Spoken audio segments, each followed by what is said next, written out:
All right, it is Thursday, June 11th. I'm here with the amazing Anna Navarro and the equally amazing, perhaps even more amazing, Cha-Cha. Look at this. She's turned herself around She's to look at me. you. It's the first. It's never happened before. All right, let's dive right in We've here. switched seats. Exactly. I think she might be confused. She's looking for you.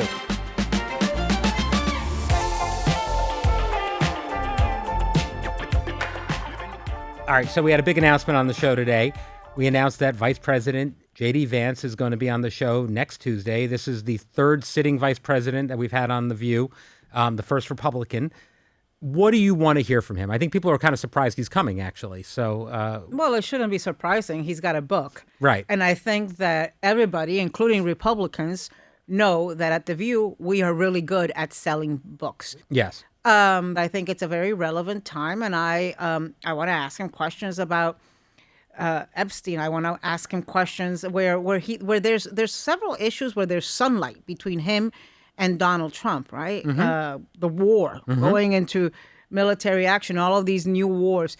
He seems to me to be a lot more tuned into the MAGA manosphere than Trump is, actually. I think that's right. And really works those relationships far more than practically anybody else in the White House.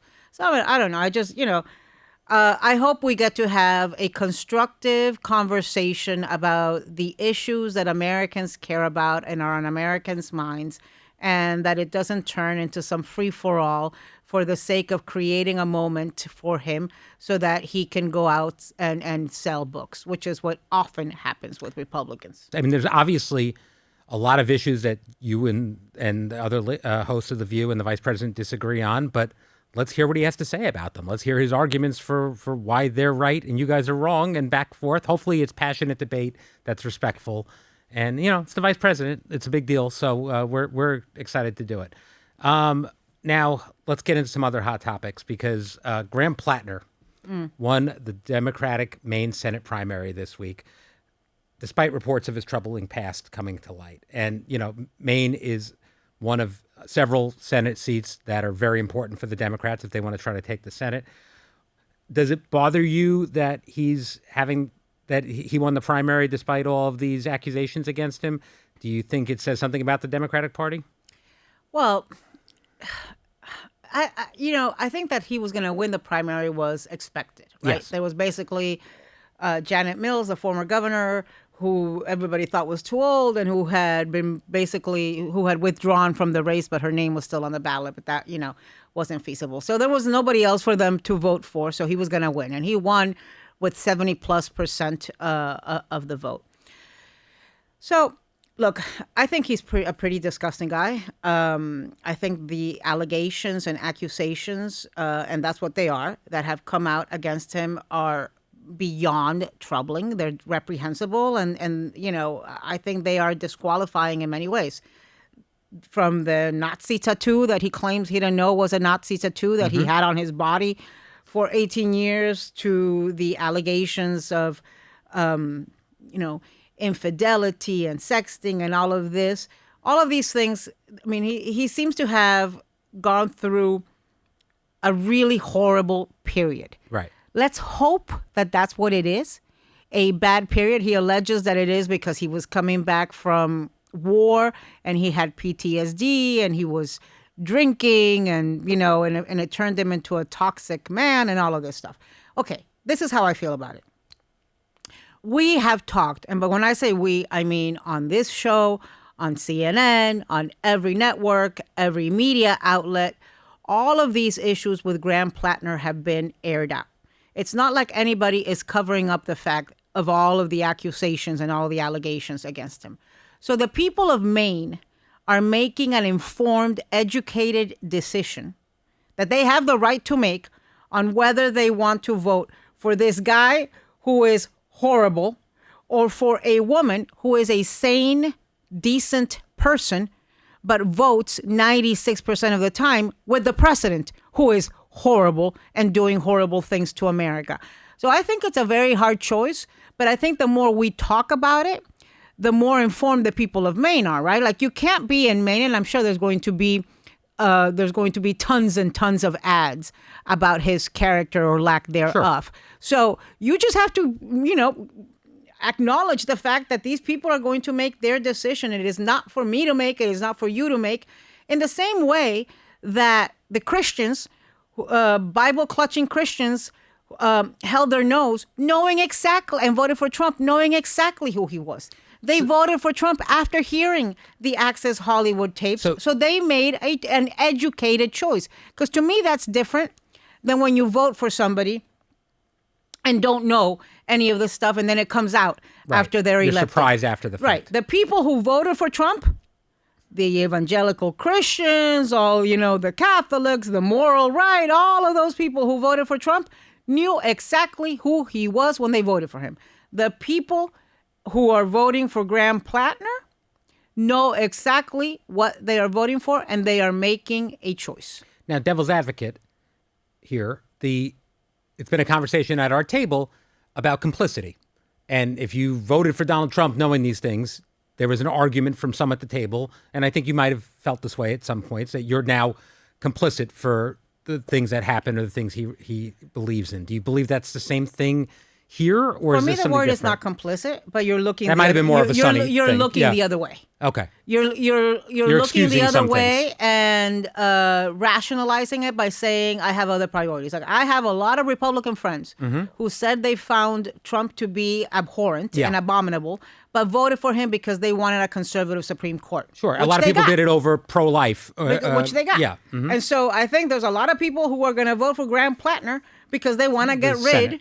of Susan Collins, who when she first ran said she would only be there for 2 terms. She's now been there for 30 years, and who votes 90+% of the time. I think the statistic I saw was 95 or 96% of the time with Donald Trump. And so now I'll also say this. Democrats have proved to be quite effective, maybe overzealous even, at getting rid of people in Congress who do horrible things while they're in Congress, right? Whether it's Al Franken, who, if you look at the stuff he was accused of these days, it feels like tame in comparison to everything else that we have learned since. People like Eric Swalwell, right? The woman from Florida who also got thrown out recently, and for her, it was financial malfeasance. So Democrats get rid of their own. Let's remember that, like, the Republican speaker looked the other way for months on Tony Gonzalez, the Republican congressman from Texas, who had allegedly had an affair with his district director. And Mike Johnson, Bible-clutching Mike Johnson, let him stay there until the Swalwell issue developed. And then, okay, they can both leave, and the maths, right? Because then I'm not going to lose a vote. It washes out. Democrats have been pretty ruthless on their own when it comes to throwing them out because of stuff that happens. But this is not up to Democrats. This is up to the voters of Maine. I mean, Democrats can say all they want, this guy should drop out. And I don't know if you've seen this guy's speeches, if you've seen this guy, I don't think this guy gives a damn what Democrat elites or, this is not Swalwell. I don't think he cares. And also, I will tell you, I have seen elected Democrats, people like Cory Booker, the senator from New Jersey, also a congressman from Massachusetts whose name now escapes me, Auchincloss or something like that. I have seen elected Democrats on TV publicly say they are troubled, they have questions. This congressman from Massachusetts said he wouldn't be voting for him if he was in Maine. And I have not seen an elected Republican, short of the ones that got beaten by Trump in primaries, like Cassidy or Cornyn, say the same thing about Ken Paxton. That's right. Who is a disgusting human being. So, it's just cherry picking your moral high ground. And, And is there a place for anyone to have a moral high ground these days? That's the question. Yeah, but if the people of Maine, who are the ones who are ultimately going to make the choice, are saying, look, we know this guy is a heel. We know this guy is reprehensible. We know this guy has done immoral things. We know this guy is ethically challenged. We are really troubled by all of these allegations. We know this guy wore a Nazi tattoo. for 18 years, which She is denies that he knew was okay. a What Nazi the whole tattoo. thing? Yeah. Okay, but the people of Maine say we know all of that, but you know what? We want to get. We want checks and balances and accountability on Donald Trump, who's going to be around for the next 2 years, and Susan Collins is incapable of providing that. Who the hell am I to tell the people of Maine, no, you're wrong? Mm-hmm. I mean, I'm glad I don't have to make that choice. I think if I was in Maine, I'd probably write somebody in. No, I was curious. I was going to ask what you would do. Yeah, I've done that before. Yeah. I've written. You've talked about Florida in. people you were very conflicted about. Yeah. Yeah. Right. So, there have been Florida elections where I write people in because I find both of them to be abhorrent. Yeah. All right. So Hunter Biden is back in the spotlight after he went on social media responding to Republican critics with self-deprecating humor. He talked about some of his own troubled past. He's hilarious. He's very good at Twitter. His clapbacks are kind of epic. I'm really rather enjoying it. I barely do Twitter these days. Right. Which I know makes you happy. I'm very happy. I barely go on Twitter. I don't even know what's going on there. But these Hunter clapbacks have got me going back just for that because they are terribly sarcastic, witty, dry humor. I mean, effective. They're just hilarious. And, some people are saying he should be quiet and stay out of the spotlight. I've read some reports that he wanted to do this during the campaign and during his own public troubles, but the White House did not want him to do this. In retrospect, maybe it would have been effective. I don't know. But what do you think? Should he stay quiet or should he let Hunter be Hunter? Why the hell should he stay quiet? Right now, he is just a American citizen like the rest of us. Mm-hmm. There's a bunch of people whose last names aren't Biden that are blowing off on, going off on Twitter 100 times a day. And nobody says a damn thing. You don't want to listen to him. You find him irritating, then don't follow him and don't go and look at his Twitter feed. But I've been looking at this in at the same time that I was reading the Jill Biden book. Yeah, who you just sat down with her in Miami. Oh God, this weekend, I tell you, I thought this weekend has still got me. I'm still tired from this weekend. Me too. But yeah, so. I'll do the weekend and then I'll talk about Jill Biden. So I flew out of New York on Thursday, landed in the middle of what can only be called a monsoon in Miami. Couldn't even believe the plane landed. I thought you said cannoli first. You said can only be called a monsoon. It sounded like you said I landed in a cannoli. I was like, I haven't had lunch. Almost. Yeah. Okay. Then went in a car directly to an event. I was moderating a book event with Jose Andres, which was supposed to be an hour and went 2 hours. Yes. With wine and tapas. And he's moving up on the Anna celebrity friend list, by the way. I feel like he's getting more mentions than the Estefans. But I always see him. Like I've always seen him many times a year. I'm just saying. I think if we're doing a power rankings of Anna's celebrity friends, it's Ava's at top. Yeah, but I don't think he's. Mark Anthony's two. I don't find Jose to be a celebrity. Okay. I think he's a. I don't know. To me, I don't know that he would consider himself a celebrity. I think he considers himself a chef, a cook, who cooks for the few so that he can feed the many. And he's just, listen, you can walk around an airport. You can be eating at a restaurant with Jose with nobody bothering people not you. Knowing who he is. You can't do that with Mark Anthony. No, or Bad Bunny. But so, anyways, did the event with Jose. Then we went to dinner. A friend of mine held up the restaurant open. We got there like at 10 p.m. and left at 12:45 a.m. Then I had to moderate the Jill Biden event. But let me go back to the Hunter thing. So it was a wonderful event. It was sold out. I think there's all of this talk of people being annoyed that she's relitigating the campaign and all of that. So I looked it up. There's been like 20 books, at least 20 books written about the Biden administration and the 2024 campaign. Jake Tapper's written a book. Kamala Harris written a book. Karine Jean-Pierre has written a book. Somebody named Whipple has written a book. I mean, there's 20 plus books. And so why shouldn't the woman who was actually in it, sleeping with the guy who was running and married to the guy who was running, not write her version. To me, that's ridiculous. But she also, and people are focusing on the whole debate thing and the fact that in the book she writes that she thought Joe was having a stroke, but at the moment of the debate, she went and said, didn't he do great? I don't know what the hell she's supposed to do as a wife. Right. I don't think as a wife of a candidate who just blew it in the debate, you can go on a stage in front of supporters and say, God, didn't Joe just bomb today? Yeah. I mean, to be fair, my wife probably would, but most wives would not do that. I agree. Okay, but as she said, that's just one chapter in the book. Yeah. She's got chapters about, which I found to be incredibly poignant, and I hope help people. And by the way, Jill Biden's book is an instant #1 New York Times bestseller. But she's got chapters about dealing with her son's addiction. Mm-hmm. Chapters where, and I think we have forgotten just what the Bidens were going through at the time of the debate. While this was happening. I mean, the pain, when you hear her describe sitting at Hunter's trial in Delaware day after day. And Brian, she would go and sit at the trial with her aide, Anthony Bernal, and other members of the family. And then she would jump on a plane and go to Washington and host the congressional picnic.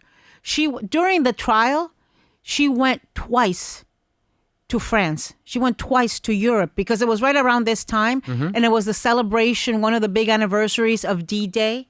So this woman is sitting on a trial all day, jumping into a plane, flying to France, as first doing lady. her first lady duties of the celebration of D-Day, getting showering at Charles de Gaulle, showering at the airport, and blow drying her own hair at the airport, going and doing the events, jumping back on a plane, coming back to Delaware, sitting there waiting for her the jury to come back for her, and ultimately they convicted her son. And in the meantime, Joe Biden is in the White House. He too has flown back and forth to Europe twice. This was just days before the debate. And I can just imagine the vicarious pain and worry of Joe Biden and guilt, because he always thought that this wouldn't have happened to Hunter had he not, Hunter would not have been prosecuted had he not been president. And he's not able to be sitting in the courtroom, but he's following it. I mean, and I have to tell you, because I have lived this in my life, in my family, and I have so many friends who live this. There are so many parents in America who may not be president and first lady, who may be teachers and lawyers and doctors and nurses and policemen who are dealing with the same thing. The pain, the all-consuming attention and distress and worry of having to deal with your child addicted to drugs at the same time that you got to show up, you got to put one foot in front of the other, and you got to perform at your job. I've told you before, my husband's eldest daughter from his first marriage died of drug addiction. And he has told me so many times of what it was like staying up all night thinking that he'd get a call that she was in jail or that she died. He has told me what it was like to have to drive to Palm Beach on Saturdays to go visit his daughter in jail.